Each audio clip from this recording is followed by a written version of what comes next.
이 땅에 오신 예수님께서는 회개하라 천국이 가까이 왔느니라 외치신 후에 죄인들을 용서해 주시고 병든 자들을 고치시고 귀신 들린 사람에게서 귀신을 쫓아내시고 죽은 자를 살리셨습니다.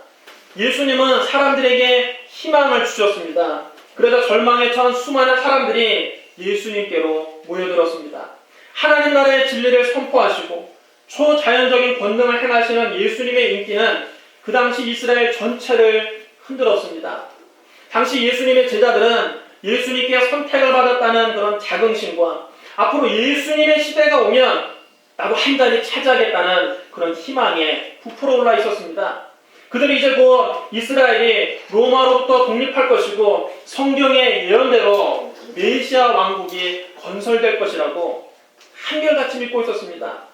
이런 기대와 설렘을 가지고 그들은 열심히 예수님을 따라다녔습니다. 그런데 3년이 지난 후에 뜻밖에도 예수님의 죽음이 다가옵니다. 예수님께서 당신이 대제사장들과 장로들과 서기관들에게 넘겨져 순환을 받으시고 죽으실 것을 3번씩이나 예고하셨습니다. 제자들이 생각할 땐 기가 막힌 일입니다. 자기들이 뭘 바라고 지금 예수님을 3년 동안 이렇게 섬기고 쫓아다녔는데 예수님이 죽으실 것이라고 말씀하시자 그들은 큰 충격을 받았습니다. 크게 실망한 가룟 유다는 예수님께 분노했습니다. 그리고 배신을 결심합니다. 급기야 그는 예수님을 은 30냥에 팔아넘기고 말았습니다. 예수님께서는 당신이 말씀하신 대로 십자가에서 강도들과 함께 처형당하셨습니다. 제자들의 꿈은 처참하게 부서졌습니다. 그들의 앞날에 희망을 잃어버리고 말았습니다. 그런데다 서슬퍼런 로마 군인들과 유대인들이 예수님의 제자들도 다 잡아서 멸하려고 합니다. 이제 제자들은 바깥 출입도 할 수 없었습니다. 그들은 문을 굳게 닫고 빗장을 걸고 집안에 꽂고 숨었습니다. 제자들의 꿈은 산산조각 났습니다. 그들은 모든 것을 잃어버렸습니다. 가족과 재산을 버리고 예수님을 3년씩이나 따라다니는데 예수님이 그렇게 허망하게 십자가에서 돌아가시자 그들은 절망을 감당할 수 없었습니다. 여러분, 희망이 없다는 것은 죽음보다 더 고통스럽고 괴로운 것입니다. 내일 희망이 없다. 내일 나에게 아무런 희망이 없다는 것은 너무나 힘든 것입니다. 절망에 휩싸인 제자들에게 과연 희망의 빛이 비칠 수 있을까요? 예수님은 십자가에서 이미 죽으셨고 예수님의 무덤은 빌라도의 명령을 받은 로마의 정예 군인들이 다 철통같이 지키고 있습니다. 첫날이 지났지만 아무 소식이 없었습니다. 원수들은 힐 안 나겠습니다. 예수님이 돌아가신 지 이틀이 지났습니다. 역시 아무 소식도 없었습니다. 이틀이 지나도 아무 소식도 없자 원수들의 기세는 당당했습니다. 기세등등했습니다. 그들은 자기들이 이제 완전히 승리했다고 좋아했습니다.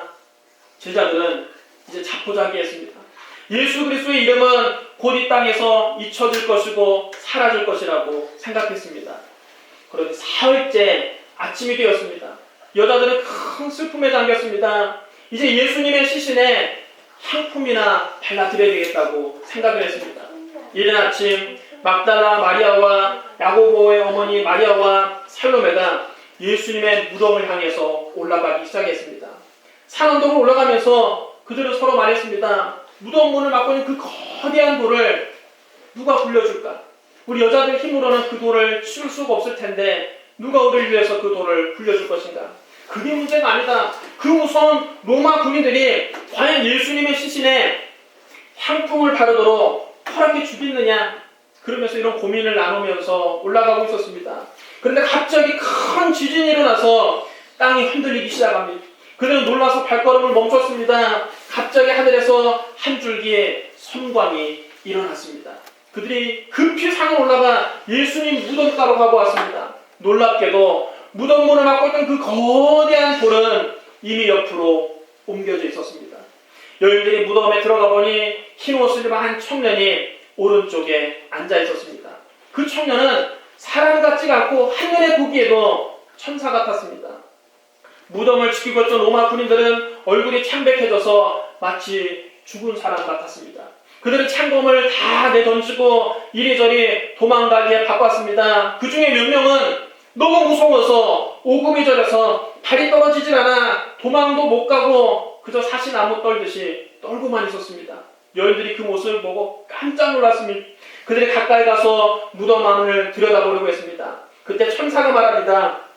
놀라지 말라. 너가 십자가에 못 박히신 나사렛 예수를 찾는구나. 그가 살아나셨고 여기 계시지 아니하니라. 보라, 그가 누우셨던 곳이니라. 가서 그의 제자들과 베드로에게 이르기를 예수께서 너희보다 먼저 갈릴리로 가시나니 전에 너희에게 말씀하신 대로 너희가 거기서 배우리라 하라.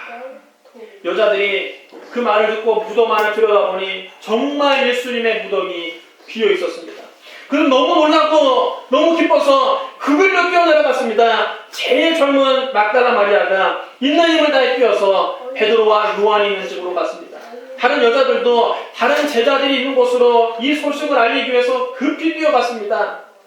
막달라는 베드로와 요한이 묵고 있는 집 문을 급하게 두드렸습니다. 여보세요, 여보세요, 빨리 나와보세요. 자포자기 상태에 빠져있던 베드로와 요한은 그때까지 잠을 자고 있었습니다. 희망이 없으니까 아침에 일어날 이유가 없는 겁니다.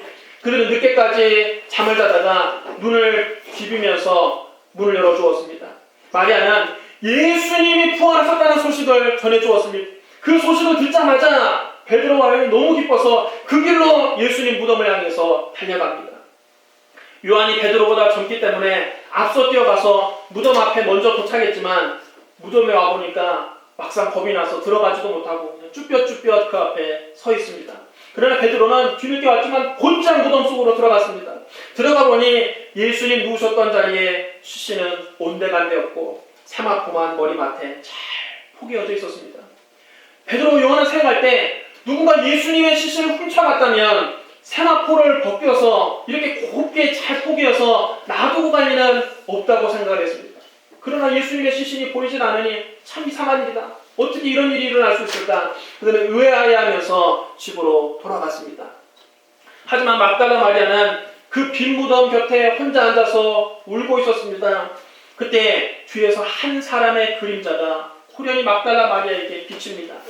마리아는 그 그림자의 주인공이 동산직인 줄 알고 울면서 훌쩍훌쩍 울면서 그에게 말했습니다. 주여, 당신이 그분을 옮겨 놓았거든. 어디에 두었는지 나에게 좀 말해주십시오. 내가 그분을 모셔가겠습니다. 어디에 우리 주님의 시신을 숨기셨습니까? 그러면 그 뒤에 서 계신 분이 마리아야.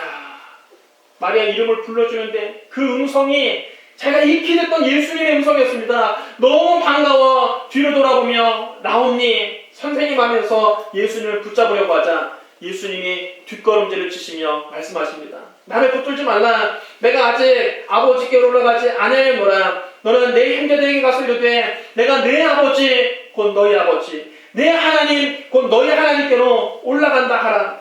막달라 마리아가 부활하신 예수님을 자기 눈으로 직접 보고 나니까 너무 기뻐서 그는 마치 날듯이 산하를 다시 내려가서 슬퍼하고는 제자들에게 이 일을 알렸습니다. 내가 부활하신 예수님을 만났어요. 내 눈으로 직접 예수님을 만났어요. 예수님 말씀하시기를 내가 내 하나님 곧 너희 하나님 내 아버지 곧 너희 아버지께로 올라간다고 전하라고 하셨어요. 하지만 그들은 예수님이 살아나셨다는 소식과 막달라 마리아가 예수님을 직접 보았다는 그 말을 듣고도 믿지 않았습니다. 그 후에 제자 중에 2명은 너무 시기에 빠져서 이제 우리는 희망이 없다. 낙향에서 농사나 지어야 되겠다고 결심하고 시골로 내려가고 있었습니다. 그들은 고향 엠마오로 내려가면서 근심 어린 눈으로 서로 이야기를 주고받았습니다. 나는 예수님이 보리떡 5개와 물고기 2마리로 5,000명을 먹이실 때 정말 깜짝 놀랐다. 그분이 수많은 병자들을 고치고 심지어 죽은 나사로를 다시 살릴 때 나는 이분이야말로 구약 성경에 예언된 메시아인 줄 알았다. 그분이 하나님 말씀을 전할 때 우리가 정말 은혜 많이 받았잖아. 또 한 사람 말합니다. 나는 그분이 이스라엘을 로마에서 해방시켜줄 걸로 확신했어. 그런데 그 예수님이 이렇게 허망하게 가실 줄이. 한번 잡혀서 그 다음날 밤에 겟세마네 동산에서 잡히셔서 한밤중에 재판을 받더니만 그 다음날 오전 9시에 십자가에 달리셔서 오후 3시에 돌아가셨습니다. 예수님 너무 허망하게 가셨다. 이 일을 어떻게 좋느냐. 그때 부활하신 예수님이 그들 곁에 나타나셨습니다. 예수님이 그들과 함께 걸어가셨지만 그들은 눈이 가리워져서 예수님인지를 알아보지 못했습니다. 예수님이 그렇게 근심 어린 말을 나누고 있는 두 제자에게 물으셨습니다. 당신들이 지금 걸어가면서 서로 주고받는 이야기가 무엇입니까? 그래서 두 사람이 슬픈 기색을 하며 멈춰섰습니다. 그 가운데 글로바라고 하는 한 제자가 예수님께 대답합니다. 아니 당신은 지금까지도 예루살렘에 있었으면서 최근에 일어난 그 일을 당신 혼자만 모르신단 말입니까? 예수님이 모른 척 하시며 물으셨습니다. 무슨 일이 있었습니까? 제자들이 말합니다. 나사렛 예수에 관한 일입니다. 그분은 하나님의 백성 앞에서 말씀과 행동에 능력 있는 선지자셨습니다. 그런데 대제사장들과 관리들이 그분에게 사형 판결을 내려 십자가에 못 박았습니다. 우리는 이스라엘을 구원할 분이 바로 그분이라고 기대했습니다. 뿐만 아니라 이 일이 일어난 지가 벌써 3일째입니다. 우리 중에 어떤 여자들이 우리를 놀라게 했습니다. 그들이 아침 일찍 무덤으로 갔지만 예수님의 시신을 보지 못했고 예수님께서 살아나셨다고 하는 천사를 보았다고 합니다. 하지만 그 말을 어떻게 믿을 수 있겠습니까? 죽은 사람이 어떻게 다시 살아날 수 있겠습니까? 그러자 예수님이 그들에게 말씀하십니다. 미련하고 선지자들이 말한 모든 것을 마음에 거듭 믿는 자들이여, 그리스도가 이런 고난을 받고 자기 영광에 들어가야 할 것이 아니냐, 이 말씀을 하시며 예수님께서 그들에게 성경을 풀어 말씀을 가르쳐 주셨습니다.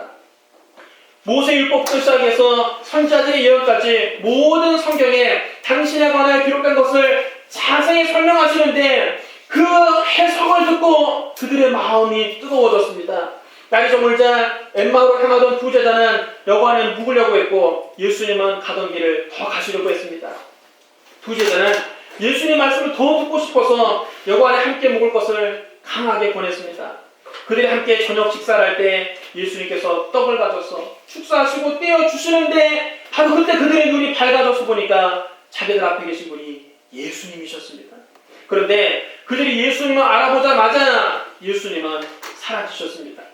두 제자는 부활하신 예수님을 뵙고 흥분을 감출 수가 없었습니다. 그래서 서로 이야기합니다. 길에서 우리에게 말씀하시고 우리에게 성경을 풀어주실 때에 우리 속에서 마음이 뜨겁지 아니하더냐. 그 두 제자는 엠마오로 향하던 길에서 즉시 일어나서 큰 희망을 가지고 다시 예루살렘으로 뛰어왔습니다.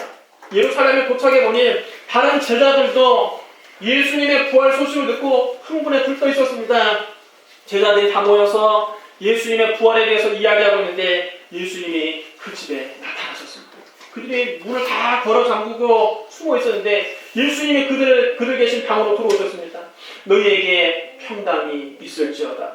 제자들이 놀라고 무서워하자 예수님이 말씀하셨습니다. 어찌하여 두려워하며 어찌하여 마음에 의심이 일어나느냐. 내 손과 발을 보고 나인 줄 알라. 또 나를 만져보라. 영은 살과 뼈가 없으되 너희 보는 바와 같이 나는 있느니라. 제자들이 유령을 본 줄로 착각을 합니다. 예수님이 너희가 정말 유령을 보았다고 착각하거든.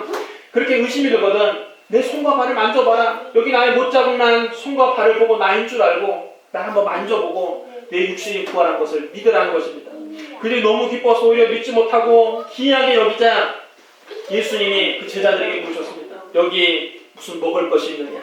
제자들이 구운 생선 한 토막을 가져다 드리자 예수님이 그들이 보는 앞에서 그것을 다 잡수셨습니다.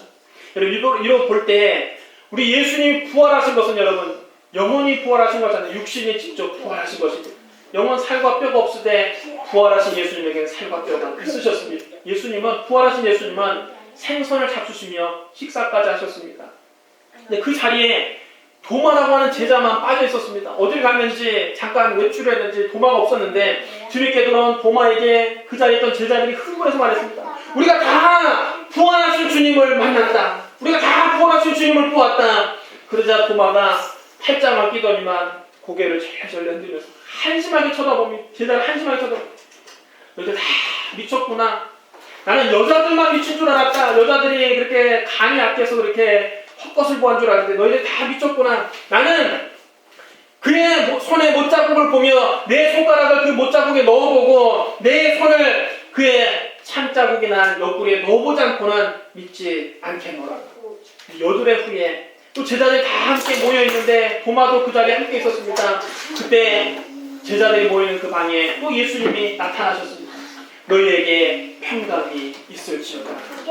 이날 예수님은 특별히 도마에게 말씀하셨습니다.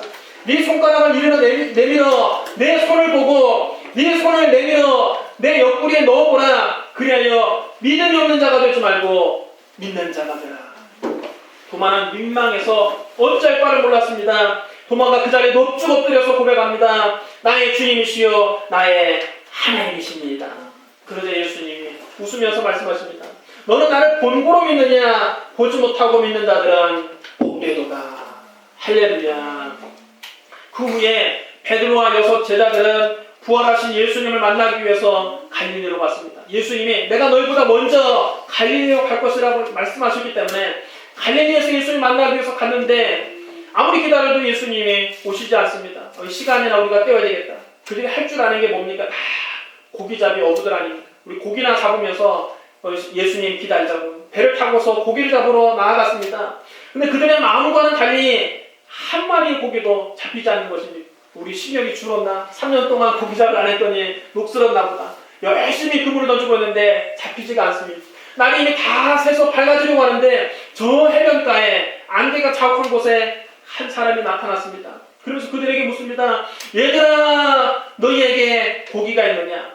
없는데요. 한 마리도 못 잡았는데요. 그물을 배 오른편에 던지라. 그리하면 잡으리라. 제자들이 그 말씀대로 했더니 물고기가 너무 많이 잡혀서 그물을 들어 올릴 수 없을 지경이었습니다. 그 모습을 보고 요한이 직감했습니다. 주님이시구나. 자기도 모르게 외쳤는데 옆에서 베드로가 그 말을 듣자마자 자기 겉옷을 주워 챙겼더니 그 길로 물속으로 뛰어들었습니다. 베드로 마음이 급하고 성격이 급하니까 조금이라도 빨리 예수님 만나보자 그 길로 헤엄을 쳐서 해변가로 나왔습니다. 다른 제자들은 그물을 끌고 배를 타고 해변으로 나왔는데 예수님이 이미 숯불에 떡과 고기를 구워놓고 그들을 기다리고 계셨습니다. 예수님께서 허기진 제자들을 위해서 아침밥을 차려주신 것입니다. 예수님 우리에게 여러분 식사를 차려주시는 주님이십니다. 그들이 다 아침 식사를 마치자 예수님이 시몬 베드로를 따로 부르십니다. 베드로를 따로 부르시면서 말씀하십니다. 요한 아들 시몬아, 네가 다른 사람들보다 나를 더 사랑하느냐? 베드로가 예수님을 쳐다볼 면목이 없습니다. 그는 고개를 푹 숙인 채 기어들어가는 목소리로 대답을 했습니다. 주님, 그러하나이다. 내가 주님을 사랑하는 줄을 주께서 아시나이다. 예수님이 베드로에게 내 양을 먹이라 말씀하십니다. 예수님께서 조금 있다가 두 번째 베드로에게 또 묻습니다. 요한 아들 시몬아, 네가 나를 사랑하느냐? 베드로가 그 말을 들으니까 안절부절입니다. 주님, 그러합니다. 내가 주님을 사랑하는 줄을 주님께서 아시나이다. 아마 베드로의 심정이 아마 이랬을 것입니다. 주님, 나는 주님을 모른다고 3번이나 부인했습니다. 내가 주님을 배신하고 나서 얼마나 내 자신이 미웠는지 모릅니다. 지금까지 그 죄책감에 지금 가슴이 무너집니다. 주님은 그런 베드로에게 말씀하셨습니다. 내 양을 치거라. 또 한참 있다가 주님이 베드로에게 물으십니다. 3번째 물으십니다. 요한의 아들 시몬아, 네가 나를 사랑하느냐? 예수님께서 3번씩이나 네가 나를 사랑하느냐 물으시자 베드로는 근심하며 대답했습니다. 베드로가 어떻게 대답하겠습니까? 그 말에 대답할 말이 없지 않습니까? 주님, 모든 것을 아시오매 내가 주님을 사랑하는 줄을 주께서 아시나이다. 여러분, 이 말이 무슨 뜻입니까? 나는 일전에 주님과 함께 죽을지언정 주님을 부인하지 않겠다고 호언장담하고도 결국은 주님을 모른다고 3번씩이나 부인한 놈입니다. 주님, 이제는 내 마음 나도 모르겠습니다. 내가 주님을 사랑하는지는 주님이 아십니다. 주님이 더 잘 아십니다. 이런 뜻입니다. 예수님은 그런 베드로를 꾸짖지 않으시고 너 왜 나를 배반했느냐? 왜 3번씩이나 나를 모른다고 했느냐? 왜 3번째는 오히려 맹상해서까지 나를 저주하면서까지 모른다고 했느냐? 꾸짖지 않으시고 오히려 주님은 베드로에게 기회를 주십니다. 내 양을 먹이거라. 베드로는 예수님을 모른다고 3번 부인했는데 예수님은 베드로를 찾아오셔서 3번 주님을 사랑한다고 그 입으로 고백하게 하시고 난 다음 그의 상처 입은 마음을 치료해 주신 것입니다. 베드로야, 자책하지 마라. 네가 연약해서 그렇게 한 건 내가 다 안다. 그러면서 주님이 베드로에게 다시금 기회를 주신 것입니다. 여러분, 우리 주님은 우리가 실수하고 넘어졌다고 해서 우리에게 내버리시는 분이 아니십니다. 우리가 회개하고 다시 주님 사랑한다고 나오면 주님 우리를 다시 거두어 주시고 우리에게 두 번째 기회를 주시는 하나님이십니다. 여러분, 따라해 주시면 합니다. 우리 주님은 또 기회를 주시는 분입니다. 이처럼 부활하신 예수님은 곧 베드로에게 보이시고 11 제자에게 보이셨습니다. 예수님은 갈릴리 한 산 위에서 11 제자에게 나타나셔서 그들에게 지상 명령을 주십니다. 마지막 명령을 주십니다. 하늘과 땅의 모든 권세를 내게 주셨으니 그러므로 너희는 가서 모든 민족으로 제자를 삼아 아버지와 아들과 성령의 이름으로 세례를 베풀고 내가 너에게 분부한 모든 것을 가르쳐 지키게 하라. 볼지어다 내가 세상 끝날까지 너희와 항상 함께 있으리라. 그 후에 예수님께서 부활하신 지 40일이 되었습니다. 예수님께서 제자들을 모두 다 감람산으로 모이게 하셨습니다. 그 자리에 500의 형제가 모였습니다. 이들은 평소에 예수님 말씀을 듣고 예수님께 병고침도 받고 은혜를 받았던 사람들입니다. 그들이 다 같이 모였을 때 누군가 예수님께 여쭈었습니다. 주여, 주께서 이스라엘을 회복시켜주는 때가 바로 지금입니까? 지금 이스라엘 회복시켜 주시렵니까? 예수님께서 그들에게 말씀하십니다. 때와 시기는 아버지께서 자기의 권한에 주셨으니 너희의 알 바 아니요 오직 성령이 너희에게 임하시면 너희가 권능을 받고 예루살렘과 온 유대와 사마리아와 땅끝까지 이르러 내 증인이 되리라. 예수님이 말씀을 하시고 500여 형제들이 지켜보는 가운데 하늘로 올라가셨습니다. 그 자리에 모인 사람들은 예수님께서 구름에 가려서 더 이상 보이지 않을 때까지 하늘을 쳐다보았습니다. 그때 갑자기 흰 옷을 입은 두 사람이 그들 곁에 서서 말했습니다. 갈릴리 사람들아, 어찌하여 서서 하늘을 쳐다보느냐? 너희 가운데서 하늘을 올려주시니 예수는 하늘로 가심을 본 그대로 오시리라. 예수님께서 부활하신 후에 이처럼 여러 번에 걸쳐서 수많은 사람들에게 나타나셨습니다. 사도 바울이 고린도전서를 쓸 때, 오늘 우리가 읽은 이 본문 말씀을 쓸 때에 그 가운데 500의 형제 가운데 대다수가 살아있다고 그랬습니다. 한두 사람 예수님의 부활을 본 것이 아닙니다. 500여 명이 동시에 부활하신 예수님을 만났습니다. 여러분, 500여 명이 동시에 헛것을 보았다고는 말할 수 없을 것입니다. 예수님은 육신의 동생인 야고보에게도 나타나셨습니다. 맨 나중에 교회를 박해하던 사울에게도 나타나셨습니다. 사울은 철저한 바리새인으로 예수 그리스도와 교회를 열렬하게 박해했습니다.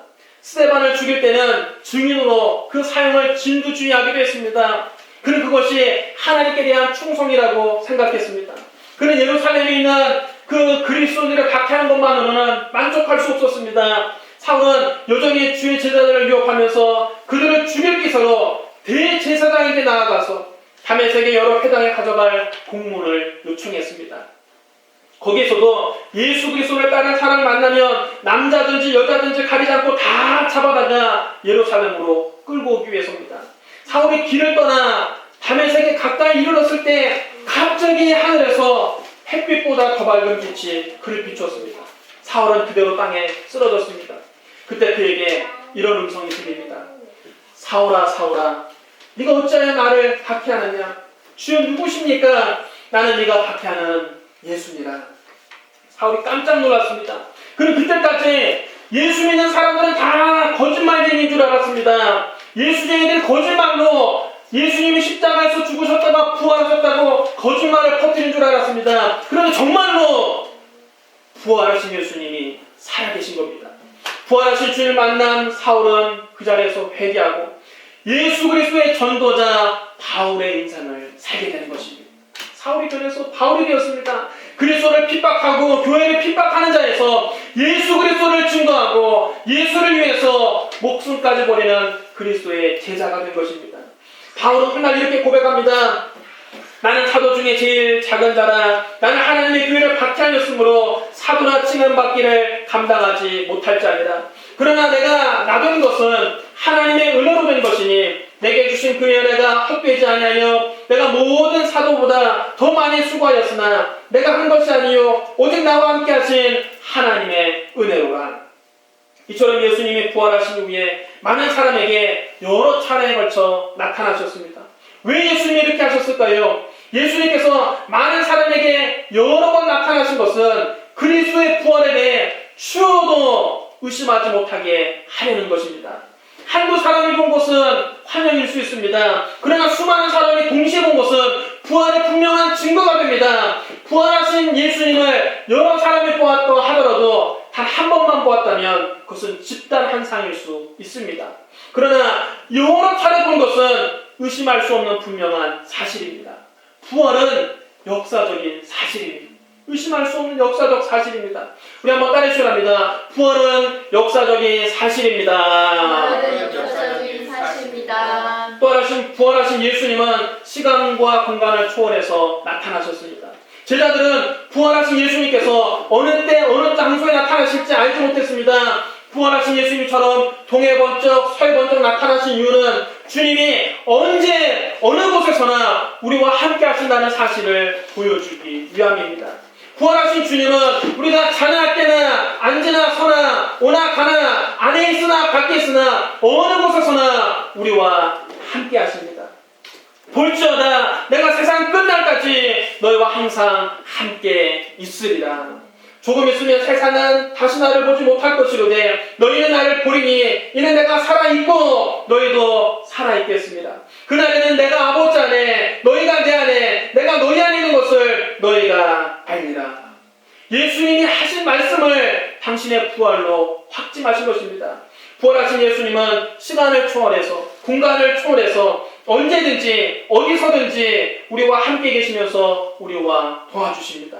오늘도 예수님께서는 우리 곁에 와 계십니다. 부활하신 예수님은 언제나 안식 후 첫날 곧 주일에 제자들이 모여있을 때 제자들에게 찾아오셨습니다. 주일은 예수님이 부활하신 날이요 부활하신 예수님이 제자들을 만나러 오신 날입니다. 예수님의 부활 이후에는 교회가 안식일을 지키는 것이 아니라 주일을 지켰습니다. 구약시대에는 안식일을 지켰지만 부활하신 예수님 부활 이후에는 언제나 제자들이 초대교회 때부터 주일에 모였습니다. 오늘도 부활하신 예수님께서 이 주일에 우리를 만나러 이 자리에 와 계신 줄로 믿습니다. 우리 옆에 있는 분들에게 한번 인사하시 바랍니다. 지금 이 자리에 주님이 와 계십니다. 지금 이 자리에 주님 우리를 만나기 위해 와 계십니다. 그럼 여러분 2000년 전에 일어났던 그리스도의 부활은 오늘을 살고 있는 우리에게 어떤 의미가 있는 것일까요? 첫째, 그리스도의 부활은 주님께서 우리의 모든 죄의 빚을 다 갚아버리셨다는 것을 확증해 줍니다. 우리의 모든 죄, 과거의 죄, 현재의 죄, 미래의 죄뿐만 아니라 우리가 어머니 뱃속에서부터 물려받은 원죄까지도 주님은 다 짊어지시고 주님이 대신 우리 대신 죽으시고 죽음의 감옥에 들어가셨습니다. 예수님께서 죽음의 감옥에 들어가신 것은 당신의 죄값으로 들어가신 것이 아니라 저와 여러분의 죄의 빚을 갚기 위해서 대신 들어가신 것입니다. 만약 예수님께서 우리의 죄의 빚을 갚지 못하셨다면 죽음의 감옥에서 나오지 못하셨을 것입니다. 여전히 지금도 무덤 속에서 잠자고 계실 것입니다. 만약 그랬더라면 예수 그리스도는 또 하나의 종교가에 불과할 것입니다. 우리의 구원자는 되지 못했을 것입니다. 이 세상에 많은 선자들이 있고 많은 성인들이 있고 많은 종교인들이 있습니다. 그들이 우리에게 다 훌륭한 가르침을 주었지만 그들 모두 다 죽음의 감옥에서는 나오지 못했습니다. 죄의 빚을 갚지 못한 겁니다. 그래서 그들은 성인은 될 수 있어도 위대한 위인은 될 수 있어도 우리의 구주는 되지 못하는 겁니다. 그러나 예수님께서는 인류의 모든 죄의 빚을 다 짊어지시고 죽음의 감옥에 들어가셔서 3일 만에 그 빚을 다 갚고 무덤 문을 활짝 열고 부활하셨습니다. 예수님께서 무덤 문을 열고 죽음의 감옥에서 나오신 것은 우리의 죄의 빚을 다 갚으셨다는 확실한 증거입니다. 그러므로 이제 그리스도 예수 안에 있으면 주홍같이 붉은 죄가 눈과 같이 희어집니다. 진홍같이 붉은 죄가 양털같이 됩니다. 이제 누구든지 예수 그리스도 앞에 나오면 그리스도의 은혜로 값없이 용서함을 받고 의롭다함을 얻게 됩니다. 십자가에서 죽으시고 부활하신 예수를 믿는 사람들은 이제 의의 예복을 입고 하나님 앞에 어여시 설 수 있게 되는 것입니다. 예수 그리스도를 구주로 고백할 때 남녀노소 빈부귀 천할 것 없이 모두 다 구원받고 하나님의 백성이 되는 것입니다. 그럼 한번 따라해주시기 바랍니다. 나는 예수님 이름으로 죄사함 받았습니다. 나는 예수님의 보혈로 모든 죄를 씻음 받았습니다. 나는 예수 믿고 구원받았습니다. 둘째, 그리스도의 부활은 우리가 허무와 무의미의 삶에서 영원히 벗어났음을 보여줍니다. 인간은 어디에서 와서 왜 살며 어디로 가는지 모르는 존재입니다. 인간은 모두 다 깊은 회의 속에서 삽니다. 우리가 가정에서도 열심히 일을 하고 직장에 나가서도 열심히 일을 하지만 문득 이런 생각이 들 때가 있습니다. 내가 왜 이 일을 하고 있지? 내가 왜 이렇게 열심히 새벽부터 일어나서 밤늦게까지 일을 하고 있지? 만약 여러분과 신앙이 없다면, 예수를 믿는 것이 없다면 정말 다람쥐가 쳇바퀴 도는 것처럼 무의미한 일상을 반복하는 것입니다. 여러분, 우리가 부모나 형제, 가까운 친지와 친구들이 죽을 때마다 인생의 덧없음을 깨닫습니다. 아무리 이 세상에서 부귀영화를 누리고 입신양명했다 할지라도 죽은 후에 아무것도 남는 것이 없습니다. 많은 부자들이 큰 부를 이루었지만 이 세상을 떠날 때는 다 내려놓고 떠납니다. 이런 많은 높은 사람들이 이름을 날리고 큰 명성을 날렸지만 여러분, 떠날 때는 덧없이 떠나는 것입니다. 인생은 모두 다 바람처럼 왔다가 안개처럼 사라집니다. 생자 필멸이요 회자 정리라고 했습니다. 사랑하는 것은 반드시 죽고 만나는 사람은 반드시 헤어집니다. 도대체 여러분, 그렇다면 인생에 사는 의미가 무엇이겠습니까? 인생의 가치가 무엇이겠습니까? 우리가 다 가족들과 함께 살고 친구들과 함께 웃고 함께 울고 그렇게 사는 것 같지만 실제 여러분, 우리 한 사람 한 사람은 지극히 고독한 존재입니다. 인간은 여러분 누구나 고독합니다. 혼자 왔다 혼자 떠나는 것이 인생입니다. 인간은 태어날 때 다 혼자서 울면서 태어나고 죽을 때는 맥없이 손을 다 풀어놓고 두 손을 풀고서 혼자 죽습니다. 인간은 태어날 때부터 죽을 때까지 사실은 여러분 혼자입니다. 그러나 예수님이 죽은 자 가운데서 부활하셔서 우리는 하나님이 살아계신 것을 알게 되었습니다. 천국이 있다는 것을 알게 되었습니다. 지옥이 있다는 것도 알게 되었습니다. 우리는 하나님께 영광을 돌리게 산다는 것을 분명히 알게 되었습니다. 우리 인생의 목적을 분명히 깨달았습니다. 이제 우리는 예수님 안에서 우리가 어디서 와서 왜 살며 어디로 가는지 분명히 알고 삽니다. 여러분 따라해 주셔야 합니다. 난 하나님께로부터 와서 하나님의 영광을 위해 살다가 장차 하나님 나라에 들어갑니다. 여러분, 이런 인생에 로드맵이 있으면 이런 로드맵이 있으면 삶의 목적이 분명해지는 것입니다. 그러나 여러분, 이것을 모르는 사람은 이 세상의 모든 것이 헛되고 헛되며 또 헛되고 헛된 것밖에는 없습니다. 우리가 그리스도 안에서 살아계신 하나님을 알게 되고 천국과 지옥이 있다는 것을 알게 될 때 우리의 모든 삶의 의미가 부여되는 것입니다. 이제 우리에게는 자고 깨고 먹고 마시고 일하는 모든 것에 의미가 있습니다. 왜냐하면 이를 통해서 우리가 하나님께 영광을 돌리고 하나님 뜻을 이루기 위해서 살고 궁극적으로 하나님 나라에 들어간다는 것을 알기 때문입니다. 이것을 여러분 모른다면 이 세상의 모든 것을 다 소유해도 소용없습니다. 사람이 온 천하를 다 얻고도 자기 목숨을 잃으면 무엇이 유익하겠습니까? 사람이 자기 목숨과 무엇과 바꾸겠습니까? 우리의 삶의 목적이 예수를 믿고 하나님께 영광을 돌리는 데 있지 않고 부귀영화나 입신양명 같은 인간적인 목표 달성에 둔다면 이것은 종국에 가서는 무의미해지고 마는 것입니다. 이 세상들은 마지막 숨을 내쉴 때, 우리가 마지막 정말 숨을 거둘 때, 내가 100만 원 더 벌어놓고 죽었어야 되는데, 내가 돈 1000만 원이라도 더 벌어놓고 죽었어야 되는 후회한 사람 있을 것 같습니까? 지금 우리가 다 1000만 원이라도 더 벌려고 1억이라도 더 벌려고 이렇게 아등바등 살지만 죽을 때 여러분 그거 아쉬워하는 사람 한 사람도 없습니다. 죽을 때 아유 내가 승진해서 이번에 꼭 이사가 됐어야 되는데 이번에 정말 부사장에 올랐어야 되는데 여러분 후회하면서 죽은 사람 있을 것 같습니까? 여러분 죽을 때는 다 소용없는 겁니다.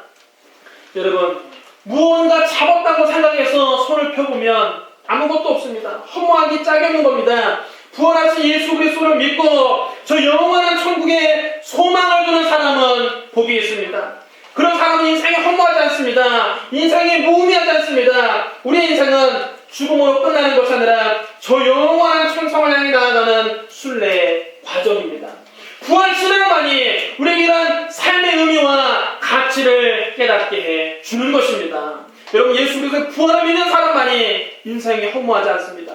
부활하신 예수님 안에 있는 사람만이 인생 하루하루가 의미 있고 가치 있는 것입니다. 셋째로 예수님의 부활은 죽음을 영원히 이겼다는 것을 증명합니다. 죽음은 인간에게 가장 큰 두려움의 대상입니다. 하지만 부활하신 예수 그리스도를 만났던 사도 바울은 오히려 사망을 보고 비웃었습니다. 사망아 너의 승리가 어디에 있느냐? 사망아 너의 쏘는 것이 어디에 있느냐? 여러분 어떻게 이렇게 담대할 수 있습니까? 그것은 사도 바울이 다메섹 도상에서 부활하신 예수 그리스도를 만났기 때문입니다. 그는 부활에 대한 확신이 있었습니다. 사람이 죽으면 다시 살아날 수 있습니까? 여러분 이것이 인류 태고적부터의 질문입니다. 예수 그리스도 외에는 이 질문에 대해 누구도 그 답을 줄 수 없습니다. 이 질문에 대해서는 과학이 해답을 주지 못합니다. 철학이 답을 주지 못합니다. 종교가 답을 주지 못합니다.